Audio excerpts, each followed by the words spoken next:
Os outros presos que fez tanta coisa ruim, eles tinham família, e eu não.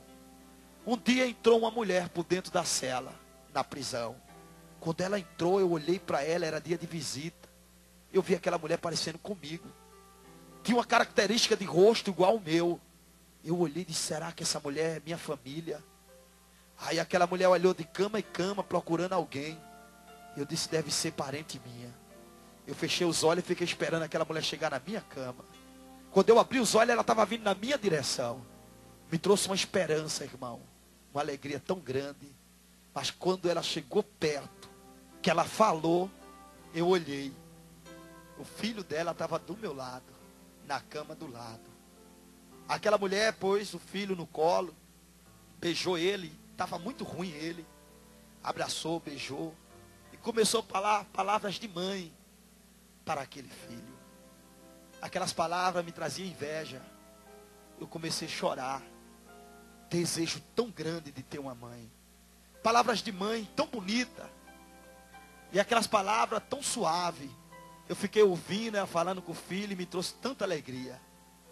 Quando terminou a hora da visita, aquela mulher levantou para ir embora. Eu pensei comigo, eu vou tocar na mão dela, ela vai falar alguma coisa bonita para mim. O canceroso, ele não tem força, irmão. Os ossos parecem que quebram, parecem que estão quebrados. Mas eu fiz força, levantei meu braço. Quando ela passou, eu joguei o braço no braço dela. O filho dela tinha dito. Ela me achou muito novinho. E o filho dela disse, é um macumbeiro de Recife. Quando eu peguei na mão dela, aquela senhora de idade, cabelinho branco. Quando eu peguei na mão dela para ouvir uma palavra de uma mãe, ela virou-se para mim e deu uma tapa na minha mão. E disse, macumbeiro desgraçado, o meu filho está aqui sem dever, mas você está aqui porque você deve. Você tem que morrer e queimar nas profundezas do inferno. Era uma senhora de idade, irmão, que saiu palavras tão lindas para um filho e maldição para mim. Eu chorei e eu entendi que todo mundo me odiava. Eu queria morrer. Quando aquele carcereiro veio tirar meu soro e bater em mim, eu olhei para ele e disse, faça um favor para mim, me mate. Ele disse, eu quero matar você aos pouquinhos. Você tem que saber o que é castigo. Eu falei para ele, me mate, por favor. Aí ele disse, você ainda vai sofrer muito. Você ainda vai comer o pão que o diabo amassou. Eu apanhava, irmão, todos os dias. Eu olhava as pessoas, invejava as suas famílias. Eu não tinha ninguém. Era um jovem de 20 anos, condenado pela sociedade e condenado para o inferno. Mas tinha alguém que não tinha se esquecido de mim. Quando a minha mãe me perdeu, ela chegou para minha irmã mais velha e disse, vamos fazer uma campanha de oração para o seu irmão voltar. Passou-se 18 anos. Minha irmã mais velha chegou para minha mãe e disse, mãe, se o meu irmão tivesse vivo, ele já estaria aqui. Com 20 anos ele saberia voltar. Mãe, meu irmão com certeza já morreu. Eu não vou mais orar por ele. Eu espero que a senhora entenda. E eu peço à senhora também que esqueça isso. Ele morreu, mãe, o povo já esqueceu. A senhora tem que esquecer.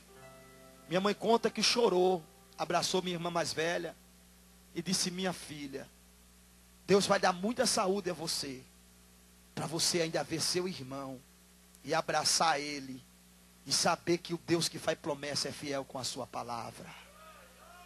A minha mãe, irmão, ninguém roubava a sua fé nem a sua esperança. As irmãs criticavam ela, mas quando ela tinha oportunidade na igreja, ela dizia, um dia vocês vão ver o meu filho aqui, pregando a palavra de Deus. Eu estava doente, irmão, morrendo. O câncer derrubou todo o meu cabelo, a minha pele descascava, ferida no meu corpo não sarava. Eu estava morrendo. Um carcereiro, um senhor de idade entrou. Ele olhou e disse, você é muito novinho, você está sofrendo muito. Eu vou ajudar você. Você sente dor no braço direito? Eu me abri com aquele homem pensando que ele ia me ajudar. Eu falei, meu braço dói muito. Ele disse, e o esquerdo? Eu digo, também. Ele, a perna? Eu digo, também dói. Meu corpo inteiro dói. Ele disse, eu vou ajudar você. Você não vai sentir mais dor nenhuma. E saiu.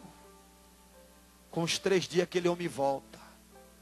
Ele disse para mim, olha, eu consegui o remédio para te ajudar. Ele foi conversar com o diretor. E disse, diretor, aquele moço de Recife. Não tem pai, não tem ninguém.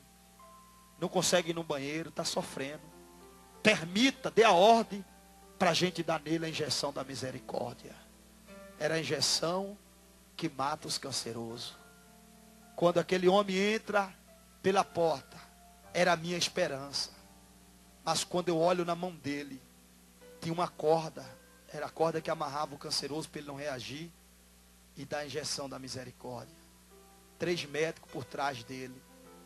E eu começo a chorar, tremer, porque eu sabia que eu tinha visto eles matar muitas pessoas lá dentro.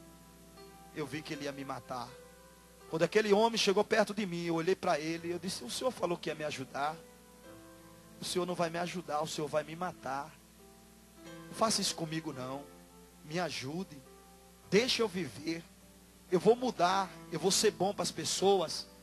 As pessoas vão gostar de mim. Ele disse, não tem mais jeito para você. O último jeito para você é a morte. Começou a amarrar meus braços.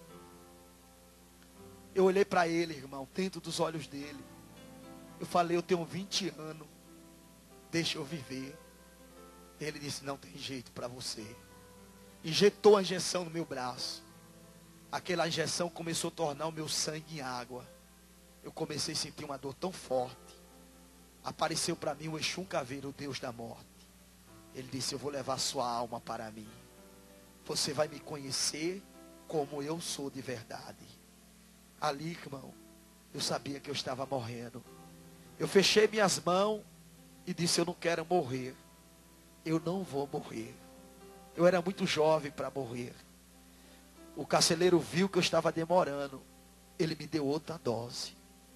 Eu pedi novamente a ele, não faça isso. Não me mate. Quando ele deu a outra dose, o meu sangue tornou-se em água. Meu corpo paralisou naquela hora. E de repente, eu me encontrei de pé. Quando eu me encontrei de pé, o meu corpo estava deitado. Era o meu espírito que saiu do meu corpo. Naquela hora, irmão, eu ouvi um barulho atrás de mim. Alguém gemia. Quando eu olhei para trás, era um buraco que estava me sugando para dentro. Eu entendi que eu tinha morrido e o meu espírito ia para o inferno. Naquela hora, aquele buraco sugou meu espírito para dentro. Eu pensei, porque o espírito do homem fica consciente de tudo que ele fez. Ele fica consciente. Por isso que a Bíblia diz que todos os joelhos se dobrarão diante do Senhor para ser julgado. Os vivos e os mortos. Porque o espírito tem consciência para ser condenado. Quando o meu espírito foi sugado para aquele buraco, irmão, eu caí em desespero e o meu espírito, eu falei, eu queria uma chance, só uma oportunidade, mas eu não tinha mais. Minha chance e a minha oportunidade acabou. Quando de repente eu sou sugado, eu olho para um lado, uma escuridão tão grande. Eu olho do outro, e eu estou vendo que eu estou indo para o inferno. Eu paro naquela escuridão, eu olho para um lado, para o outro, não vejo nada, nem vejo ninguém. Eu entendo que ali ainda não era o inferno, mas eu estava indo para lá.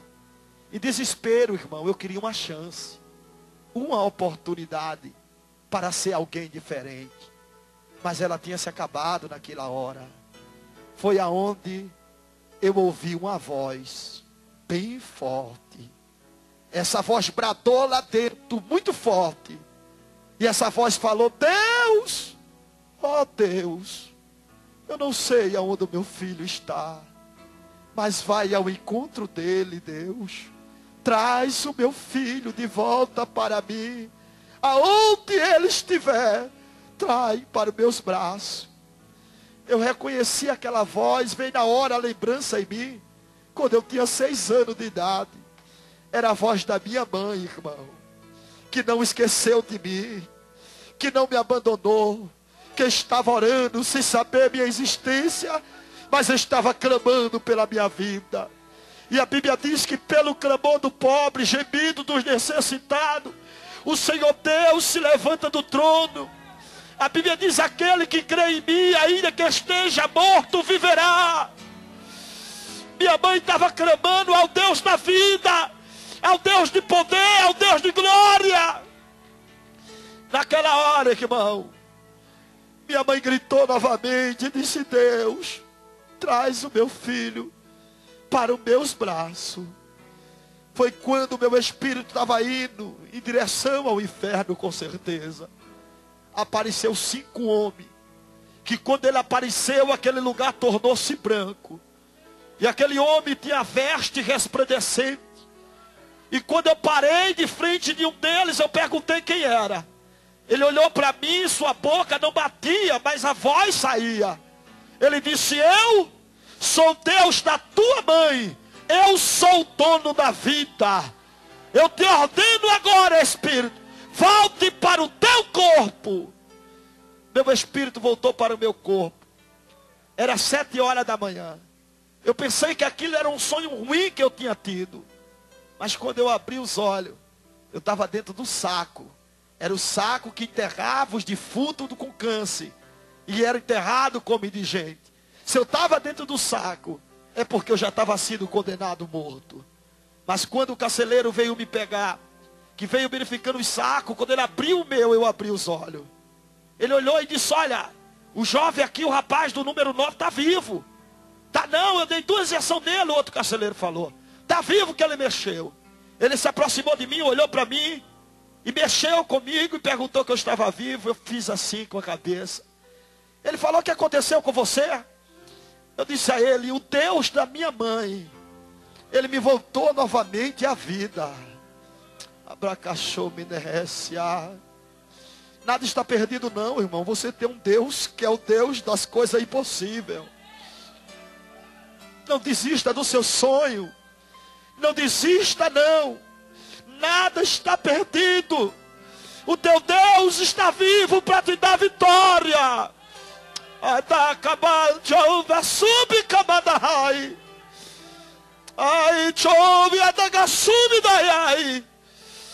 Deus de vida está aqui. O carcereiro disse: deixa ele. Ele daqui uns dias morre. Mas foi engano dele, irmão.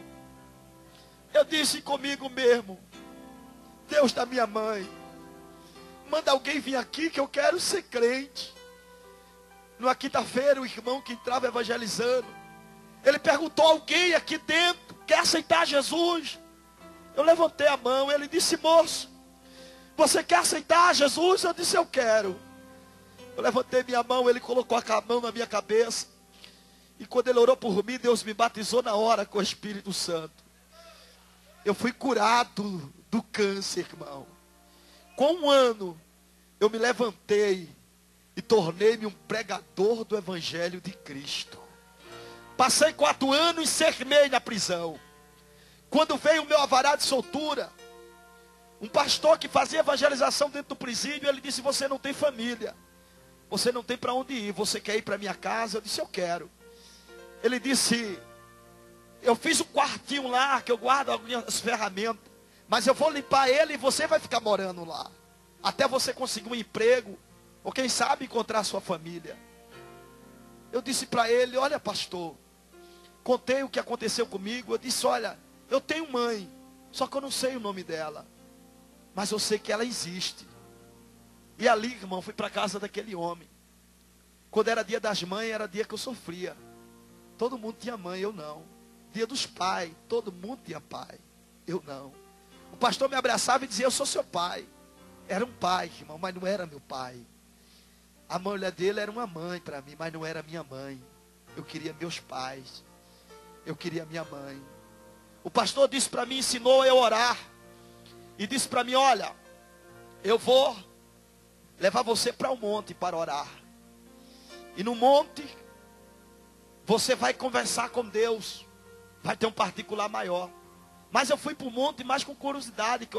O povo dizia que no monte as folhas pegavam fogo. E eu fui para ver. Chegou lá no monte, eu encontrei o irmão pegando um monte de folha e jogando para cima. E dizendo que o fogo estava pegando. Eu digo: coitado desse irmão, orou tanto que endoidou. Porque aí eu estou vendo folha, não estou vendo fogo. Aí eu comecei a observar os irmãos Um veio para o meu lado, marchando, pulando. Eu digo, essa aí